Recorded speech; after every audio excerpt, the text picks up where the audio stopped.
Assalamualaikum warahmatullahi wabarakatuh.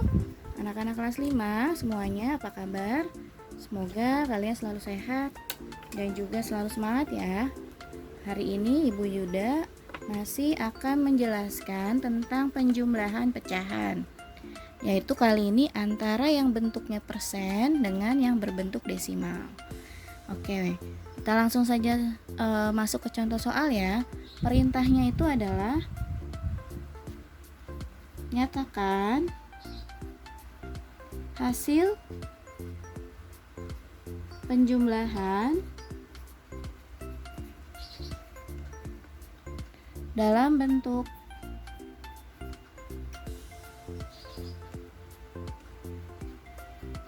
persen dan desimal. Ini perintahnya ya. Jadi anak ibu sebelum mengerjakan soal, baca dulu perintah yang tertera di atasnya. Di sini diminta dinyatakan dalam kedua bentuknya. Kita langsung masuk ke contoh soal ya nak.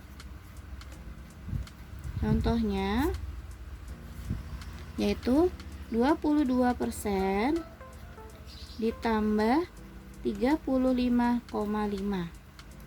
Nah ini, yang satu bentuknya persen, yang satu bentuknya desimal.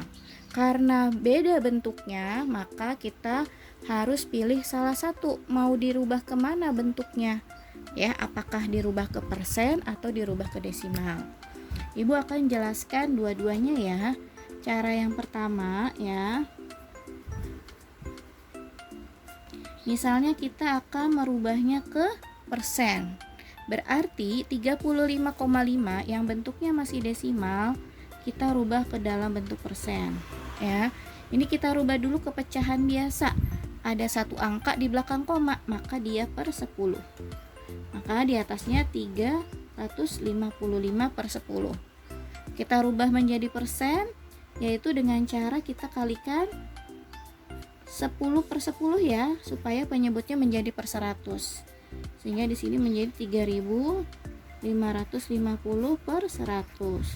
Sehingga bentuk persennya adalah 3.550%. Ya, mengerti ya insya Allah, mengubah dari desimal menjadi persen. Karena bentuknya dua-duanya sudah persen, maka kita kembalikan lagi ke soal. Ya, yang 35,5-nya kita langsung rubah saja ya. Ditambah 3.550%. Nah, kalau penjumlahan persen seperti penjumlahan biasa pada umumnya, hanya saja di sini ada lambangnya ya. Jadi kita bisa jumlah susun ke bawah, boleh di bawah sini ya. 3.550, kita boleh menuliskan yang besarnya dulu ya. Ditambah 22. 5 tambah 2, 7. Nah, ini dia hasilnya ya. 3.572%. Nah, ini jawaban dalam bentuk persen. Lalu bagaimana jawaban dalam bentuk desimalnya? Nah, anak ibu boleh nanti langsung merubah dari 3.572-nya menjadi persen. Jadi di sini ya, menjadi desimal maksud ibu. Di sini kita rubah bentuk jawaban yang tadinya persen, kita rubah menjadi desimal. Nah, sebelum menjadi desimal kita rubah dulu bentuknya menjadi pecahan biasa ya, karena arti persen kan per 100. Seperti ini. Berarti kita tinggal bagi 3.572 dibagi 100.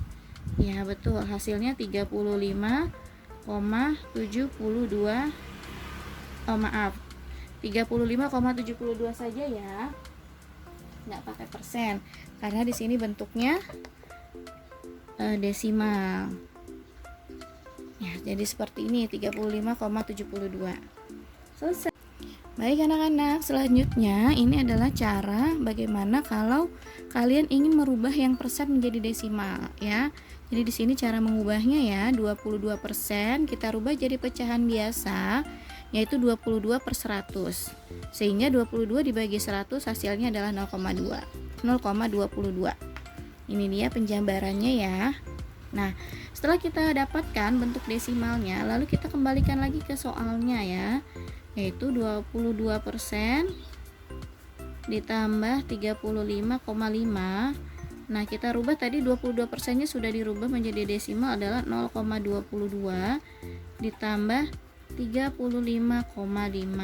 Nah, di sini penjumlahan desimal yang perlu diperhatikan adalah posisi komanya harus lurus ya. Kita boleh nulis dulu yang di depan 0,22, lalu di sini kita komanya dulu 35,5. Nah, seperti ini penjumlahannya. 2 tambah 5 7, 0 tambah 5 5, lalu 3, sehingga hasilnya adalah 35,72 ya. 35,72. Nah, ini yang bentuk desimalnya. Sama dengan bentuk yang tadi ya sebelumnya ya. Ternyata sama saja ya. Lalu setelah mendapatkan bentuk desimal, kita tinggal rubah ke dalam bentuk persen. 35,72 itu 72 ada 2 angka di belakang koma, artinya per 100 3.572, sehingga bentuk persennya adalah 3.572%. Nah, selesai ya. Jadi anak ibu bisa memilih mau merubahnya ke bentuk yang mana ya. Mau ke bentuk persen, silahkan setelah dapat hasil persennya rubah ke dalam bentuk desimal, karena yang diminta dua-duanya ya, jawabannya dalam bentuk persen dan dalam bentuk desimal juga. Jadi jangan hanya mengerjakan satu saja. Jadi sekali lagi ibu ingatkan, baca dulu soalnya dengan baik, apa perintahnya. Atau kalau kalian sukanya merubah ke desimal juga boleh. Setelah mendapatkan jawaban desimal, kalian rubah bentuknya menjadi persen. Oke anak ibu, itu saja ya nak. Semoga bisa dipahami video pembelajarannya. Namun jika ada yang kurang dimengerti, boleh kalian hubungi ibu. Terima kasih banyak, tetap semangat. Wassalamualaikum warahmatullahi wabarakatuh.